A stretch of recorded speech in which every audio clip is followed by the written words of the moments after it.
Hi, hello everyone. Welcome back to our channel. Dear viewers, in this video lecture, we are going to discuss the problems related to exercise 5B. In the ముందు video lecture లో మనం exercise 5B సంబంధించిన concept discuss చేసాం and collinear points ఎలా find చేసాం section formula మేము discuss చేసినాం కదా. ఆ వీడియో మీరు చూడకపోయినట్లయితే అది కూడా ఒకసారి వాచ్ చేయండి. వాచ్ చేసిన తర్వాత ఈ వీడియోని చూడండి. ఓకేనా, దాని యొక్క లింక్ డిస్క్రిప్షన్ లో ఇస్తున్నాను నేను. ఓకేనా, సో ఇప్పుడు ఇక్కడ ఈ క్వశ్చన్ చూసినట్లయితే ఇది most important for 2 marks question. Find the ratio in which the XZ plane divides the line joining A -2 3, 4 and B 1 2 3. ఇక్కడ ఏమన్నా ఫైండ్ అవుట్ చేయమన్నారు, రేషియో ఫైండ్ అవుట్ చేయమన్నారు. ఎలా, ఏం రేషియో అట? ఈ XZ ప్లేన్ ని డివైడ్ చేస్తుంది ఏది? Line segment AB. ఆ 2 పాయింట్స్ కూడా ఇచ్చారు. అంటే ఇది డివైడ్ చేస్తుంది అంటే దాని మీనింగ్ ఏంటి అంటే ఒక పాయింట్ అనేది ఆ XZ ప్లేన్ పైన ఉంటుంది. ఓకేనా, ఒక పాయింట్ దగ్గర అది డివైడ్ చేస్తుంది కదా. ఆ పాయింట్ ని మనం ఏమనుకుందాం అంటే P అనుకుందాం. Let us assume the line segment AB meets the XZ plane in P. Okay, P దగ్గర XZ ప్లేన్ ని AB అనే లైన్ సెగ్మెంట్ మీట్ అవుతుంది అనుకుందాం. ఓకేనా, సో ఇప్పుడు ఏం రాస్తామంటే ఆ స్టేట్మెంట్ రాస్తాం. let us suppose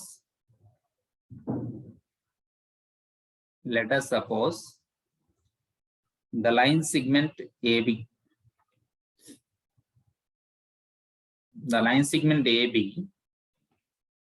meets the XZ plane.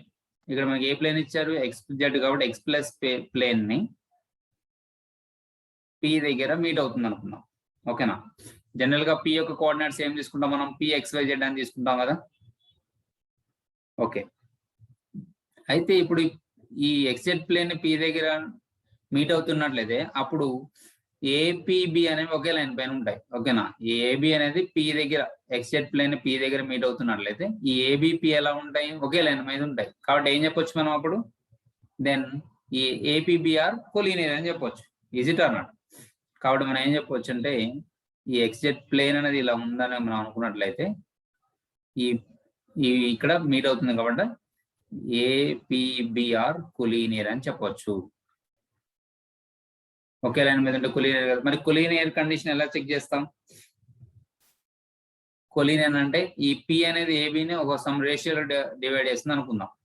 ఓకేనా, అంటే ఇక్కడ P అనేది మధ్యలో ఉండొచ్చు, లేదా ABకి కుడి చేతి వైపు ఉండొచ్చు, లేదా ABకి లెఫ్ట్ హ్యాండ్ సైడ్ అయినా ఉండొచ్చు. ఇది నా రఫ్ ఫిగర్. ఈ P అనేది ఇంటర్నల్ గా డివైడ్ చేస్తుంది, ఎక్స్టర్నల్ గా డివైడ్ చేస్తుంది అన్నది సెకండరీ. అయితే ఇక్కడ మనం ఉన్న ఫిగర్ లో జనరల్ గా APB అనే కొలీనియర్ అని చెప్తున్నాం. కొలీనియర్ అంటే ఏంటి? ఈ P అనే పాయింట్ AB అనే లైన్ సెగ్మెంట్ ని M:n రేషియోలో డివైడ్ చేస్తుందని చూసుకోవచ్చు, కన్సిడర్ చేయొచ్చు, లేదంటే K:1 రేషియోలో డిస్కస్ చేసుకున్నాం అంటే మీట్ అవుతుందని మనం అనుకోవచ్చు. ఏదైనా M:n are K:1. So usual గా K:1 రేషియో అయితేనే మనకి కాన్సెప్ట్ ఈజీగా, అంటే మనకి క్యాలిక్యులేషన్ పార్ట్ ఈజీగా అవుతుంది కాబట్టి I consider K:1. Okay, so ఇక్కడ మనం రాయాల్సిన స్టేట్మెంట్ ఏంటి అప్పుడు? If P divides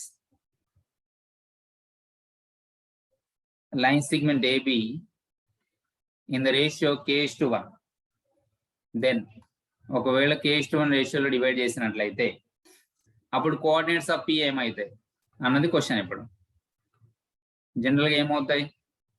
P is equal to formula ఏంటి మనకి? KX2 + X1 / K+1 అంతే కదా. KY2 + Y1 / K+1 next KZ2 + Z1 / K+1. ఇది ఫార్ములా. ఇక్కడ మనకి ఇచ్చిన పాయింట్స్ ఏంటివి? A అనేదేమో -2 3 4, B అనేదేమో 1 2 3. జనరల్ గా వీటిని మనం ఏమనుకుంటాం? ఇది X1 Y1 Z1 గాను, దీన్ని X2 Y2 Z2 గాను కన్సిడర్ చేస్తాం. ఓకేనా, సో ఇప్పుడు ఏమవుతుంది? ఇప్పుడు ఈ వాల్యూస్ అన్నింటినీ ఫార్ములాలో సబ్స్టిట్యూట్ చేయాలి. అప్పుడు PXYZ is equal to K అంటే ఎంత రేషియో మనకు తెలియదు. ఏ రేషియోలోనో ఫైండ్ అవుట్ చేయాలని కనుక్కున్నాడో మనకి K:1 is the required. So k as it is గా ఉంటుంది. x2 అంటే ఇక్కడ 1 ప్లస్ x1. సో ఇక్కడ రాయడం ఇబ్బంది అవుతుంది కాబట్టి నెక్స్ట్ లైన్ లో ఇక్కడ రాస్తాను. So k into x2, k into 1 plus x1 minus 2 by k plus 1. Next y coordinate, k y2. So k into y2 value ఎంత 2 into k into 2 plus y1 ఎంత అంటే ఇక్కడ 3. ఈ విధంగా మనం వాల్యూ సబ్స్టిట్యూట్ చేసుకుంటూ వెళ్తాం. ఓకే, నెక్స్ట్ k z2 అంటే k z2 value is 3, z1 value is 4 upon k plus 1. So ఇది p అనే పాయింట్. కానీ ఇది ఏం చేస్తుంది, xz ప్లేన్ ని ఇంటర్సెక్ట్ చేస్తుంది కదా, మీట్ అవుతుంది కదా. ఎప్పుడైతే xz ప్లేన్ ని మీట్ అవుతుందో అప్పుడు దీని యొక్క y కోఆర్డినేట్ అనేది 0 అవుతుంది. ఓకేనా, ఫస్ట్ అయితే మనం దీన్ని సింప్లిఫై చేసి రాద్దాం. అంటే k minus 2 by k plus 1 comma 2k plus 3 by k plus 1 comma 3k plus 4 by k plus 1. ఈ విధంగా x y z కోఆర్డినేట్స్ రాసాం. ఇక్కడ మనం రాసిన డైలాగ్ ఏంటంటే ఇక్కడ సిన్స్ p అనే పాయింట్ ఈ xz ప్లేన్ పైన ఉంది. Since p lies on xz plane, then its y coordinate is 0. Then its y coordinate is 0. దీని యొక్క y కోఆర్డినేట్ అనేది 0కి ఈక్వల్ అవుతుంది. మరి దీనిలో y కోఆర్డినేట్ ఏదండి, ఇదే కదా, 2k plus 3 by k plus 1 కదా, ఈజ్ ఈక్వల్ టు 0. సో ఇక్కడ నుంచి మనం 2k ప్లస్ 3 సింప్లిఫై చేస్తే మనకి k వాల్యూ ఎంత వస్తుంది, 2k plus 3 is equal to 0 అవుతుంది కదా. So then k is equal to minus 3/2 వస్తుంది. ఏమొస్తుంది, మైనస్ 3/2 వస్తుంది కదా. ఈ విధంగా మనం k వాల్యూ ఫైండ్ అవుట్ చేస్తాం. అప్పుడు రేషియో ఏమవుతుంది, therefore required ratio is equal to k:1. Required ratio is equal to మనకి ఏంటిది k:1 కదా. కానీ k వాల్యూ మనకి ఎంత వచ్చింది, మైనస్ 3/2 కాబట్టి ఇక్కడ మైనస్ 3/2 ఈజ్ రేషియో టు 1 రాస్తాం. మనం 6th క్లాస్ లో నేర్చుకున్నాం, రేషియో ఇలా ఇచ్చినట్లయితే మనం సింప్లిఫై ఎలా చేస్తామంటే 2తో మల్టిప్లై చేస్తాం కదా, అప్పుడు ఇది మైనస్ 3:2 అవుతుంది. ఇక్కడ మనకి ఈ రేషియో అనేది నెగిటివ్ వచ్చింది కదా. మన నెగిటివ్ వస్తే అంటే ఇది ఎక్స్టర్నల్ గా డివైడ్ చేస్తున్నాను దాని మీనింగ్, ఇది ఎక్స్టర్నల్ గా డివైడ్ చేస్తున్నాను దాని మీనింగ్. ఓకేనా, సో ఇట్లా వచ్చింది అనమాట. మన ఆన్సర్ ఏంటి, మైనస్ 3:2. మరి దీన్ని షార్ట్ కట్ లో ఎలా చేస్తాం, అదే ఆబ్జెక్టివ్ ఎగ్జామ్ లో అయితే ఎలా చేస్తాం. మనకి ఇదే క్వశ్చన్ ఆబ్జెక్టివ్ ఎగ్జామ్ లో ఇస్తే ఎలా చేస్తారు అనేది ఇక్కడ పాయింట్ అయినట్లయితే ఒకటే ఒక ఆన్సర్, వెరీ సింపుల్ గా నేను ఏం చేస్తానంటే దీనికి ఆన్సర్ వచ్చేసి మైనస్ 3:2 అంటాను. ఓకేనా, అర్థమైందా, అంటే మైనస్ y1:y2 అని అంటాను ఆన్సర్. ఆబ్జెక్టివ్ ఎగ్జామ్ లో అయితే మనం డైరెక్ట్ షార్ట్ కట్ ఏంటంటే మైనస్ y1:y2. కానీ ఇది డిస్క్రిప్టివ్ మనం డిస్కస్ చేస్తుంటే దానికి ఆన్సర్ ఈ ప్రొసీజర్ లో చేయాల్సి వస్తుంది. ఓకేనా, సో షార్ట్ ట్రిక్ ఏంటనేది ఇక్కడ నేను రాస్తున్నాను, అది మీరు కూడా నోట్ చేసుకోండి. For this type of problems what is the short trick. Okay, so అదేంటంటే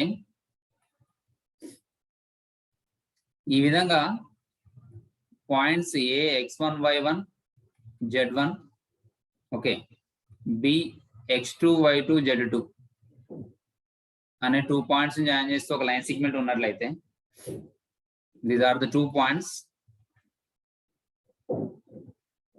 ఓకే, దెన్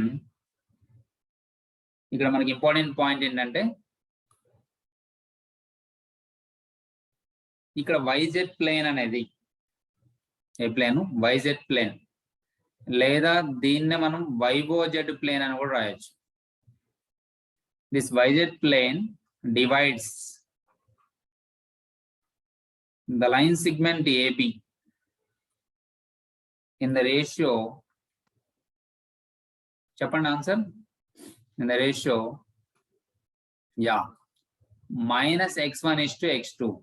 ఆన్సర్ ఏంటి, మైనస్ x1:x2. ఇక్కడ YZ ప్లేన్ అంటున్నాడు. YZ ప్లేన్ డివైడ్ చేసినప్పుడు AB లైన్ సెగ్మెంట్ ని, ఇక్కడ x అనేది లేదు కదా, సో ఇక్కడ x in terms of x రావాలని గుర్తుపెట్టుకోవాలి. ఓకేనా, YZ లో x లేదు కాబట్టి ఆన్సర్ మైనస్ x1:x2 అన్నట్లుగా మనం గుర్తుంచుకోవాలి. ఎలా గుర్తుంచుకోవాలంటే ఈ విధంగా. ఓకేనా, దీన్ని బట్టి మీరు ఈజీగా చెప్పేయచ్చు. నెక్స్ట్ అంటే XY ప్లేన్ అయితే XY లో Z లేదు కాబట్టి -Z1:Z2. ZX అయితే ZX లో Y లేదు కాబట్టి అది -Y1:Y2 అని చెప్తాం. ఓకేనా? ZX plane or ZYX or XZ ఏదైనా ఒకటే. Or ZYX plane divides the line segment AB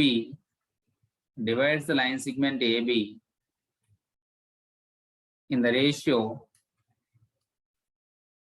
ఏ రేషియోలో డివైడ్ చేస్తుంది ఇప్పుడు చెప్పండి. Y లేదు కాబట్టి మన ఆన్సర్ ఏంటి? -Y1:Y2. సో ఇదే కదా మనం ఇక్కడ అప్లై చేసింది. ఈ క్వశ్చన్ లో కూడా XZ ప్లేన్ అన్నాడు, అంటే XYZ plane. So it divides the line segment AB in the ratio -Y1:Y2. అదే కనుక ఇక్కడ ZX అయిపోయింది, YZ అయిపోయింది. ఇప్పుడు XY ప్లేన్ అయితే XY ప్లేన్ అయితే XY plane or XY plane. So divides the line segment in the ratio. What is the ratio? I am not writing each and every statement. So final answer is మనకి ఇక్కడ short trick ఏంటి? -Z1:Z2.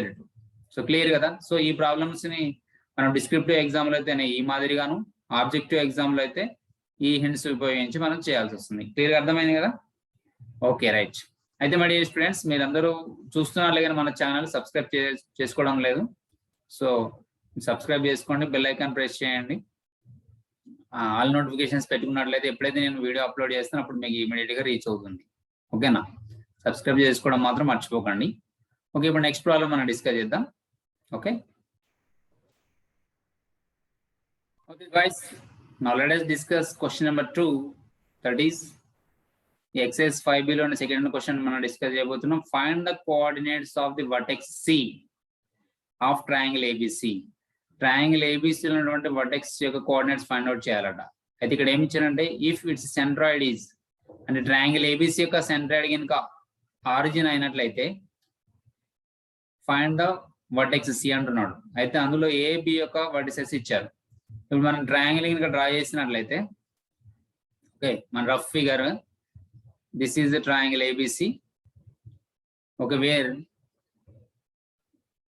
A is 111 XYZ coordinates, B is -2, 4, 1. Then C coordinates మనం find out చేయాలి. దాన్ని XYZ అనుకున్నట్లయితే అయితే ఇక్కడ ఏమి ఇచ్చారు? దీని యొక్క సెంట్రాయిడ్ ఇచ్చారు. దీని యొక్క సెంట్రాయిడ్ ఏమని చెప్పారు? ఆరిజిన్ అన్నారు. సెంట్రాయిడ్ అంటే ఏంటి? First of all what is the centroid? Centroid అంటే ఏంటి మనకు తెలుసు. ఏంటిది అది డెఫినేషన్? ఒకసారి మీరు రీకాల్ చేసుకోండి. The point of concurrence of medians, అంతే కదా? The point of concurrence of medians is called centroid. The point of concurrence of medians is called centroid. Coordinate geometry easiest question ఏదంటే centroid find out చేయడం కదా. The point of concurrence of medians is called centroid. General గా దీన్ని మనం G తో denote చేస్తాం. ఇక్కడ కూడా అంతే, ప్లేన్ లో కూడా called centroid. మరి what is the centroid formula? మన యొక్క మీడియన్స్ కనుక నేను ఇట్లా తీసుకున్నట్లయితే, ఏ నుండి పాస్ అయ్యేటువంటిది ఇట్లా తీసుకున్నట్లయితే దీని మీడియన్. ఓకే, నెక్స్ట్ అంటే మిడ్ పాయింట్ నుంచి జాయిన్ అయ్యేది తెలుసు కదా. ఇది మిడ్ పాయింట్ అనుకుంటే ఇక్కడ బి నుంచి దీన్ని పాస్ చేస్తే ఇది ఓకేనా. నెక్స్ట్ ఇది. సో ఈ విధంగా మీడియన్స్ డ్రా చేస్తే పాయింట్ ఆఫ్ కాంకరెన్స్ ఇలా వచ్చినప్పుడు దీన్ని మనం ఏమంటాం? సెంట్రాయిడ్ అంటాం కదా. ఇప్పుడు ఈ సెంట్రాయిడ్ యొక్క కోఆర్డినేట్స్ ఇచ్చారు 0, 0, 0 అని. మరి సెంట్రాయిడ్ ఫార్ములా ఏంటి? What is the formula? Centroid of a triangle in a space is G is equal to, the formula is very simple, same like that only, x1 plus x2 plus x3 by 3. Okay, y1 plus y2 plus y3 by 3. ఇక్కడ ఒక z coordinate extra వస్తుంది కదా, z1 plus z2 plus z3 by 3. This is the formula. Okay, this is the formula. Now we have to find the third vertex. ఇక్కడ third vertex ని మనం find out చేయాలి. So ఇక్కడ first 2 vertices ని మనం ఏమనుకుంటాం? ఇక్కడ ఏ ఏమో 111 ఇచ్చారు, బి ఏమో -2, 4, 1 ఇచ్చారు. థర్డ్ కోఆర్డినేట్ సి ని మనం XYZ అనుకున్నాం. ఈ first coordinate x1, y1, z1 గాను, సెకండ్ దాన్ని x2, y2, z2 గాను, ఈ సి ని x3, y3, z3 గాను అనుకుందాం. సి మనం అంటే మీన్ XYZ అనుకున్నాం కదా, దీన్ని x3, y3, z3 అనుకున్నట్లయితే అప్పుడు ఈ వాల్యూస్ ని మనం ఫార్ములాలో సబ్స్టిట్యూట్ చేయాలి. సెంటర్డ్ ఇక్కడ 0 0 ఇచ్చారు కాబట్టి 000 ఈజ్ ఈక్వల్ టు వీటిని యాడ్ చేయాలి. x1 plus x2 plus x3 అంటే 1 plus minus 2 plus X 1 plus minus 2 plus X by 3 y coordinates అంటే y1 plus y2 plus y3 అంటే 1 plus 4 plus y3 means y upon 3. Next z1 plus z2 plus z3 by 3. So ఈ విధంగా మనం values substitute చేసి apply చేసినట్లయితే ఇప్పుడు మనం simplify చేయాలి. So 000 is equal to simplify చేసినట్టే మనకి ఇక్కడ x 1 మైనస్ 2 అంటే -1 బై 3. ఇక్కడ 1 ప్లస్ 4 ఎంత 5 5 ప్లస్ y అనేది y ప్లస్ 5 బై 3. ఈ రెండు అన్లైక్ టర్మ్స్ కాబట్టి యాడ్ చేయలేం. z plus 2 by 3. సో ఇప్పుడు ఈ రెండు ఆర్డర్డ్ పేర్స్ కూడా ఈక్వల్. సో ఈక్వల్ కాబట్టి కరస్పాండింగ్ ఎలిమెంట్స్ ఈక్వల్ అవుతాయి. So by comparing the corresponding elements we get x minus 1 by 3 is equal to 0. So from here, what is the value of x? అప్పుడు x minus 1 is equal to 0 into 3 0 అవుతుంది కదా. So ఇక్కడ నుంచి మనం ఏం రాయొచ్చు, అప్పుడు x వాల్యూ 1 అని రాసేయచ్చు. ఎందుకంటే -1 కుడి చేతి వైపుకి వెళ్తే రైట్ హ్యాండ్ సైడ్కి వెళ్తే +1 అవుతుంది. అయిపోయింది. నెక్స్ట్ y కోఆర్డినేట్ కంపేర్ చేసినట్లయితే ఈ 0 అనేది y ప్లస్ 5 బై 3 కి ఈక్వల్ అవుతుంది. So y plus 5 upon 3 is equal to 0. From here y plus 5 is equal to 0. So then here finally y is equal to -5. Okay, అదే విధంగా మనం ఇప్పుడు third coordinate third ordered pair third element compare చేసినట్లయితే అది z plus 2 by 3 కూడా 0కి equal. So ఇక్కడ నుంచి z ప్లస్ 2 ఎంతకి ఈక్వల్ 0 అవుతుంది. Of course z is equal to -2. So final గా xyz వాల్యూస్ ఏమొచ్చినాయి 1 -5 -2. అంటే ఇక్కడ c యొక్క ఆర్డర్డ్ పేర్స్ ఏంటివి 1 -5 -2. 1 -5 -2 is the third vertex of the triangle ABC. So conclusion ఏం రాయాలి ఇక్కడ, therefore the third vertex of triangle ABC is. So ప్రతి ఒక్క క్వశ్చన్ డిస్క్రిప్ట్ అయిపోయిన తర్వాత మనం కంక్లూజన్ అనేది ఖచ్చితంగా రాయాలి 1 -5 -2. సో ఈ విధంగా కంక్లూజన్ ఖచ్చితంగా రాయాలి. అప్పుడు మనకి ఫుల్ మార్క్స్ పడడానికి ఛాన్సెస్ ఉంటాయి. ఛాన్సెస్ 100% పడతాయి. మనం ఎప్పుడైతే కంక్లూజన్ రాయలేమో అప్పుడు అది ప్రాబ్లం అవుతుంది కదా. సో ఈ విధంగా మనం కంక్లూజన్ రాయాల్సి ఉంటుంది. సో క్లియర్ కదా. సో వెరీ ఈజీ అనమాట. సెంట్రాయిడ్ ఫార్ములా రాసాం అంటే దీనిలో మళ్ళీ ట్రిక్ ఏమి ఉండదు. ఇది డైరెక్ట్ క్వశ్చన్ ఈ విధంగానే సాల్వ్ చేయాలి. సో ఈ విధంగా మనం సెకండ్ క్వశ్చన్ సాల్వ్ చేసినట్లయితే, so what is the third question now? Okay guys ఇప్పుడు మనం నెక్స్ట్ క్వశ్చన్ డిస్కస్ చేసుకోబోయే ముందు కొంత కాన్సెప్ట్ నేర్చుకోవాల్సింది. అది రిలేటెడ్ టు టెట్రాహెడ్రాన్. టెట్రాహెడ్రాన్ అంటే ఏంటి? ఈ ఫిగర్ మీరు అబ్జర్వ్ చేసినట్లయితే ఇక్కడ ఎన్ని వర్టిసెస్ ఉన్నాయి? A B C D 4 vertices ఉన్నాయి కదా. ఈ 4 వర్టిసెస్ అనేవి ఎలా ఏర్పడ్డాయంటే ఇక్కడ 4 ప్లేన్స్ ఉన్నాయి చూడండి. బాటమ్ ఒకటి, 3 సైడ్స్ 3 ఉన్నాయి. సో మొత్తం 4 ప్లేన్స్ ఉన్నాయి. అంటే ఇది క్లోజ్డ్ ఫిగరా కాదా చూడండి. క్లోజ్ అయ్యి ఉంది లేదా, అన్ని చోట్ల అన్ని వైపులా క్లోజ్ అయ్యి ఉంది. So it is a closed figure formed by 4 planes. 4 planes ఏవి సార్ అంటే ఇక్కడ ABC ఒక ప్లేను, ABD ఇంకొక plane, ACD third plane, BCD fourth plane. ఈ విధంగా 4 ప్లేన్స్ ఉన్నాయి. తెలుగులో తలాలు అంటారు. సో ఇలా 4 ప్లేన్స్ చేత ఏర్పడినటువంటి క్లోజ్డ్ ఫిగర్ ని మనం ఏమంటామంటే టెట్రాహెడ్రాన్ అంటాము. ఏమంటారు? టెట్రాహెడ్రాన్ అంటారు. ఇవన్నీ కూడా ఒకే పాయింట్ నుంచి పాస్ అవ్వట్లేదు. Not all passing to the same point. ఓకేనా, మీకు కన్వీనియంట్ గా ఉండటం కోసం ముందే పాయింట్స్ అని రాసి పెట్టాను. సో ఇక్కడ టెట్రాహెడ్రాన్ అనేది closed figure which is formed by or bounded by 4 planes.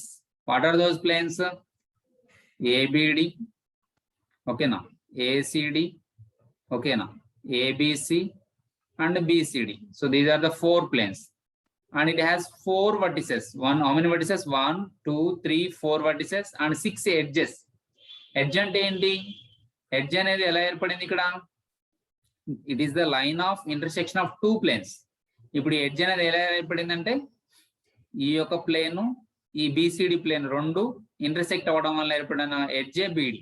ఓకేనా, ABD ప్లేను BCD ప్లేన్ రెండు కూడా ఇంటర్సెక్ట్ అవ్వడం వలన ఎడ్జ్ BD. ఈ విధంగా ఎడ్జ్ అనేది ఏర్పడుతుంది. ఇవి ఎన్ని ఉన్నాయి? మొత్తం 6 ఉంటాయి చూడండి. AB BC AC 3 BD 4 CD 5 AD 6 total edges ఎన్ని ఉన్నాయి 6 ఉంటాయి 6 ఎడ్జెస్ ఆ ఎడ్జెస్ ఏంటివి AB BC CA ఎడ్జెస్ అంటే నథింగ్ బట్ సైడ్స్ అన్నమాట AB BC CA BD ఓకేనా CD DA ఈ విధంగా 6 ఎడ్జెస్ ఉంటాయి 4 వర్టిసెస్ ఉంటాయి ఆ వర్టిసెస్ ఏవి ABCD మనకు తెలిసిందే దాన్ని ప్రత్యేకించి మనం డిస్కస్ చేయాల్సిన పని లేదు ఓకేనా సో ABCD అనేవి 4 vertices each vertex is obtained vertex అనేది ఎలా ఏర్పడింది obtained by the point of intersection of 3 planes A అనే వర్టెక్స్ ఎలా ఏర్పడింది ABD ప్లేన్ ACD ప్లేన్ ఓకేనా ABC ప్లేన్ ఈ 3 ప్లేన్స్ కూడా ఒక పాయింట్ దగ్గర ఇంటర్సెక్ట్ అవ్వడం వల్ల ఏర్పడినదే వర్టెక్స్ A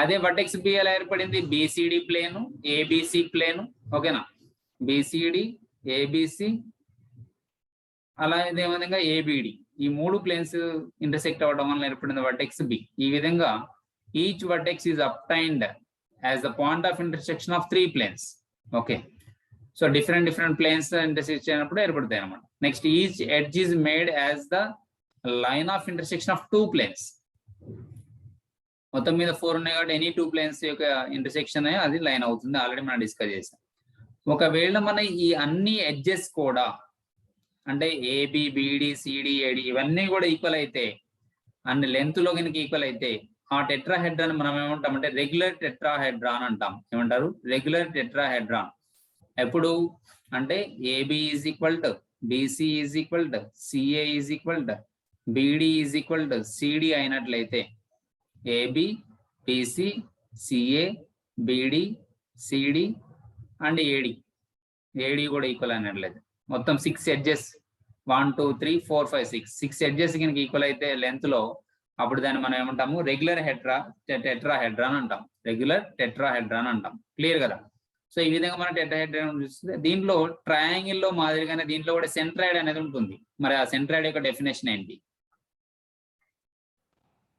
ఓకే ఇప్పుడు సెంట్రాయిడ్ ఆఫ్ టెట్రాహెడ్రాన్ అనేది ఎలా ఉంటది ఇక్కడ మీరు అబ్జర్వ్ చేసినట్లయితే సెంట్రాయిడ్ ఆఫ్ ది టెట్రాహెడ్రాన్ ఎలా ఉంటుందంటే మనకి ఇక్కడ మీరు అబ్జర్వ్ చేసినట్లయితే ABCD టెట్రాహెడ్రాన్ అనేది ఓకేనా ABCD ఆర్ ABDC టెట్రాహెడ్రాన్ అనేది ఈ ప్లేన్స్ ఎన్ని ఉన్నాయి 4 ప్లేన్స్ ఉన్నాయి కదా ఈచ్ ప్లేన్ అనేది ఏ షేప్ లో ఉంది ట్రయాంగులర్ షేప్ లో ఉంది అంటే ఈచ్ ట్రయాంగిల్ కి ఒక సెంట్రాయిడ్ ఉంటుంది కదా ఈచ్ ట్రయాంగిల్ ఈచ్ ప్లేన్ కి ఒక సెంట్రాయిడ్ ఉంటుంది కదా ఆ సెంట్రాయిడ్స్ కి ఆపోజిట్ వర్టెక్స్ నుంచి ఆ సెంట్రాయిడ్ ని జాయిన్ చేస్తూ వెళ్తుంటే అంటే ఏ నుంచి ఈ BCD యొక్క సెంట్రాయిడ్ కి B నుంచి ఇప్పుడు BCD సెంట్రాయిడ్ కి అలా లైన్స్ తీసుకుంటూ వెళ్తే అన్ని లైన్స్ కూడా ఒక పాయింట్ దగ్గర కాంకరెంట్ అవుతాయి ఆ పాయింట్ ని సెంట్రాయిడ్ అంటారు ఆ పాయింట్ అంటారు సెంట్రాయిడ్ అంటారు the point of concurrence of line segments joining the vertices to the సెంట్రాయిడ్స్ of opposite faces is called centroid of tetrahedron is called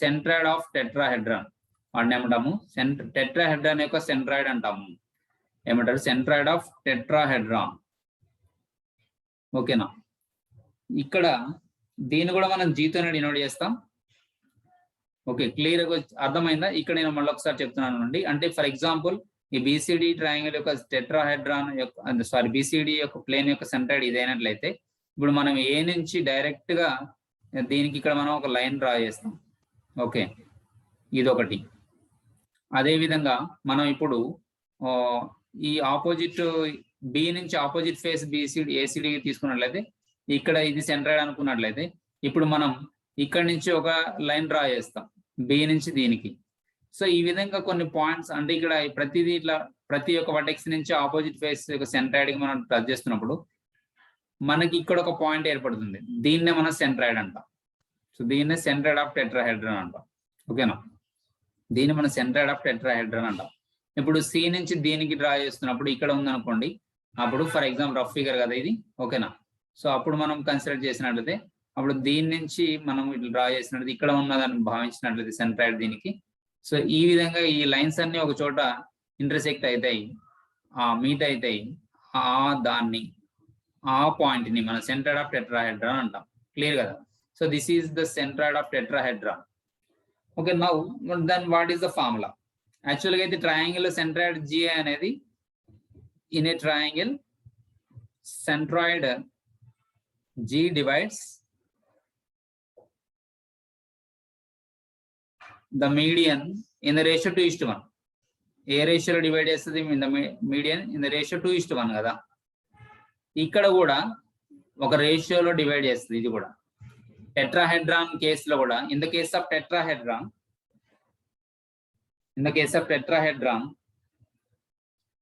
so in the case of tetrahedron, centroid G divides centroid G అనేది it divides the G divides the line segment, or it divides the line joining the points. అంటే ఇక్కడ joining the points అనమాట, joining any vertex to the centroid of its opposite faces.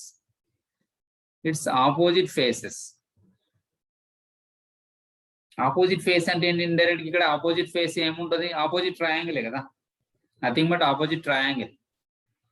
In the ratio, guess చేయగలరా? In the ratio 3:1. In the ratio 3:1.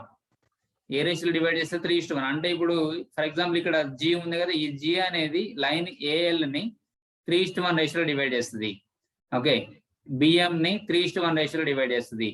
ఈ CN ని 3:1 రేషియోలో divide చేస్తుంది. ఓకేనా? So ఈ విధంగా మనం డిస్కస్ చేయొచ్చు అన్నమాట. ఈ విధంగా మనం ఎక్స్ప్లెయిన్ క్లియర్ గా డిస్కస్ చేయొచ్చు. ఈ G అనేది line joining any vertex to the centre of its opposite triangle in the ratio 3:1. Then what is the formula for a centroid of a tetrahedron? ఇప్పుడు 4 వర్టిసెస్ కూడా మనం A x1 y1 z1, okay, B x2 y2 z2, C x3 y3 z3, x3 y3 z3, D x4 y4 z4 అయినట్లయితే మనప్పుడు centroid formula ఏంటి? Very simple. మనకి triangle యొక్క centroid formula ఇది కూడా అంతే. సో సెంట్రాయిడ్ ఫార్ములా ఏమవుతుందంటే centroid of ABCD tetrahedron is centroid of tetrahedron ABCD is centroid of tetrahedron ABCD is point ఏమవుతుందంటే x coordinate x1 + x2 + x3 + x4/4 y1 + y2 + y3 + y4/4. అదే మనం triangle అయితే x1 + x2 + x3/3 వచ్చేది కదా. ఇక tetrahedron లో 4 planes ఉంటాయి కాబట్టి ఇక్కడ x1 + x2 అండ్ 4 వెర్టిసెస్ ఉంటాయి కాబట్టి మనకి ఇక్కడ x1 + x2 + x3 + x4/4, y1 + y2 + y3 + y4/4, next z1 + z2 + z3 + z4/4. So this is the centroid of a tetrahedron formula. So it is the most important. మనకి 2 marks question ఇది ఖచ్చితంగా అడుగుతారు దీనిపైన. ఓకేనా? సో మనం ఇప్పుడు దీనిపైన ఒక ప్రాబ్లం ఉంది మనకి ఎక్సర్సైజ్ లో, ఆ ప్రాబ్లం మనం డిస్కస్ చేద్దాం. Okay, so let me right the question here. That is question number 3. So this is the question number 3 is 3, 2, -1, 4, 1, 1, 6, 2, 5 are the 3 vertices and 4, 2, 2 is the centroid of tetrahedron. Then find the 4th vertex. ఇప్పుడు ఈ యొక్క points అనేవి 3 vertices అట దేనికి? Tetrahedron కి. మరి 4, 2, 2 is the centroid అన్నాడు. Okay, ఇది సెంట్రాయిడ్ కాబట్టి దీన్ని G అనుకుంటాం. ఓకేనా? మరి ఇవి ఏంటిది? వర్టిసెస్ కాబట్టి వీటిని ABC అనుకుంటాం కదా. సో ABC వర్టిసెస్ అయితే మనం అంటే గివెన్ ఇన్ఫర్మేషన్ మీరైతే రాస్తారు. మరి centroid of a tetrahedron formula ఏంటి? Centroid of a tetrahedron is equal to, first అయితే ఇక్కడ నుంచి గివెన్ ఇన్ఫర్మేషన్ రాసిన తర్వాత ఈ ఫార్ములా రాయాలి. ఏంటిది? x1 + x2 + x3 + x4/4, y1 + y2 + y3 + y4/4, z1 + z2 + z3 + z4/4. ఖచ్చితంగా ఫార్ములా రాయాల్సిందే. సో దానికి హాఫ్ మార్క్ ఉంటుంది. సో ఇక్కడ ఇచ్చినటువంటి ఇన్ఫర్మేషన్ ప్రకారం మనకి ఫస్ట్ పాయింట్ ఏమో x1 y1 z1 అనుకోండి, సెకండ్ పాయింట్ ఏమో x2 y2 z2 అనుకోండి, థర్డ్ వన్ ని x3 y3 z3 అని అజ్యూమ్ చేసుకోండి. ఈ fourth vertex let us assume D as x4, y4, z4. Okay, so centroid is xyz. Okay, ఇప్పుడు ఆ centroid ఫార్ములా ఏంటి అంటే G 4, 2, 2 is equal to x1 plus x2 plus x3, 3 plus 4 plus 6, 3 plus 4 plus 6 plus fourth vertex of అంటే fourth vertex యొక్క x coordinate x4 కాబట్టి x4 అని రాసుకున్నాం by 4, comma y1 plus y2 plus y3 plus y4, 2 plus 1 plus 2 plus y4 by 4. ఇది 2 నాన్న, z కాదు. Okay, next z1 z2 z3 z4. z1 అంటే -1 plus z2 అంటే 1 plus z3 అంటే 5 plus z4 is z4 itself by 4.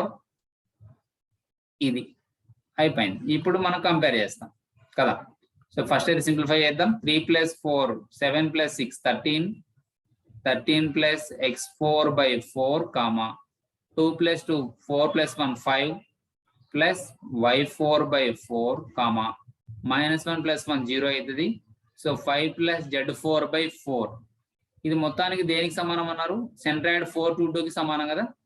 So that is equal to 4 2 2. ఇప్పుడు by comparing we can compare. So by comparing we can write that ఇలా రెండు coordinates అంటే ఇక్కడ ordered pairs, రెండు ordered pairs కూడా equal కాబట్టి మనం కరస్పాండింగ్ ఎలిమెంట్స్ ని కంపేర్ చేయొచ్చు. అంటే 4 అనేది దేనికి ఈక్వల్, 2 అనేది y కోఆర్డినేట్ కి ఈక్వల్, ఈ 2 అనేది z కోఆర్డినేట్ కి ఈక్వల్ కదా. So therefore 13 plus x4 by 4 is equal to 4. So దీన్ని సింప్లిఫై చేస్తే ఏమొస్తుంది? 13 plus x4 is equal to 4 4 16. Sir నాకు x4 రాయడం ఇబ్బందిగా ఉంది, xyz అని రాస్తానంటే రాసుకోవచ్చు, కానీ అప్పుడు జీని xyz అనుకోవద్దు. ఓకేనా, అట్లనే చేయొచ్చు, no problem. So from here x4 is equal to 16 minus 13, that is 3. Okay, next y element compare చేసినట్లయితే మనకి అంటే y కోఆర్డినేట్ కంపేర్ చేసినట్లయితే 5 plus y4 by 4 is equal to 2. అంతే కదా, ఇది 2 కదా. సో ఇక్కడ నుంచి 5 plus y4 is equal to 4 2 are 8. So ఇక్కడ నుంచి y4 is equal to 8 minus 5 3. Of course ఇక్కడ x కోఆర్డినేట్ y కోఆర్డినేట్ రెండు కూడా మనకి ఈక్వల్ వచ్చినాయి. నెక్స్ట్ మనం ఫైండ్ అవుట్ చేయాల్సిన z కోఆర్డినేట్ అంటే z4. ఇక్కడ అబ్జర్వ్ చేసినట్లయితే z4 ఏంటిది, ఇక్కడ y plus z4, sorry 5 plus z4 by 4 is equal to 2. So same story. So 5 plus z4 is equal to 4 2 are 8. Then z4 is equal to 8 minus 5, that is 3. So finally, what is the fourth vertex? Therefore, fourth vertex of tetrahedron is equal to, మనం fourth vertex ని మనం ఏమనుకున్నాం, d x4 y4 z4 అనుకున్నాం కదా. అప్పుడు ఆ values మనం రాసినట్లయితే ఇక్కడ ఏమొస్తుంది, 3, 3, 3. So this is the fourth vertex of the tetrahedron. ఎందుకంటే ఇక్కడ 3 ఏముంది, 3 3, మనకు 3 3s వచ్చినాయి. So final answer is 333. Okay, so ఈ విధంగా మనం ఫోర్త్ వర్టెక్స్ ఫైండ్ అవుట్ చేస్తాం. ఇది కూడా మనకు ప్రీవియస్ ఎగ్జామ్స్ లో ఎక్కువగా అడిగిన క్వశ్చన్. అయితే దీనికి షార్ట్ ట్రిక్ అనేది ఏం లేదు, ఫార్ములాలో సబ్స్టిట్యూట్ చేయడమే దీనికి short trick. Okay my dear students, మీకు ఈ ఫస్ట్ 3 ప్రాబ్లమ్స్ నేను కాన్సెప్ట్స్ సహా డీటెయిల్ గా ఎక్స్ప్లెయిన్ చేశాను. రిమైనింగ్ ప్రాబ్లమ్స్ మనం నెక్స్ట్ వీడియో లెక్చర్ లో డిస్కస్ చేద్దాం. సో మీరు మీ ఫ్రెండ్స్ కి షేర్ చేయండి, మీ తెలిసిన వాళ్ళకి, రిలేటివ్స్ కి అందరికి షేర్ చేయండి, సబ్స్క్రైబ్ చేసుకోండి. ఓకేనా, లైక్ చేయడం మర్చిపోకండి. మిగతా క్వశ్చన్స్ నెక్స్ట్ వీడియో లెక్చర్ లో డిస్కస్ చేద్దాం. Okay, we will meet in the next video lecture. Thank you.